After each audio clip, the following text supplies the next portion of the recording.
Kawu ɗan sarki, tambayoyi ne zan maka akan waƙoƙinka. Idan har ka faɗi ba zan ƙara yin intabi da kai ba. Kina raina haidan baki wa tunani ne. Kawu ɗan sarki, na ji kana nuro tana a ranka ne, menene ya haɗa ku da ita? Kauna ce ta damu gashi mun daura. Kun ɗaura? Kuma idan ta kira ka za ka je? Ni na ji kiranki gashi na juya. To wallahi idan ka sa tsiya sai in shiga tsakanin ku kai da ita. Haka ba ta faruwa. Ina za ku ƙara jituwa. Shi saboda yarda. Haka ne, amma zo mi gulma. Ban saba ba.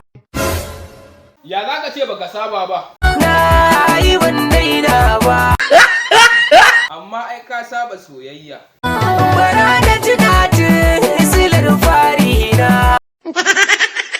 Menene silar farin naka? Ni dai san ki ya zama cikon burina. Tsaya, za ka iya auren faran mace? Akwai kyawu. Za ka iya auren baka? Da kwai aibu. Me abin aibu a ciki? Kuskure ne. To ka rabu da ita zan neman maka wata. Mazo kusa domin mu doshi lambun kauna. Lambun ƙaunar me za mu rinka? Ari ba ta sauce kirga. Sai dai in ka yadda ka ban taka in baka tawa. A dan haka na ce zuru ba ta ci zuru ba za fara.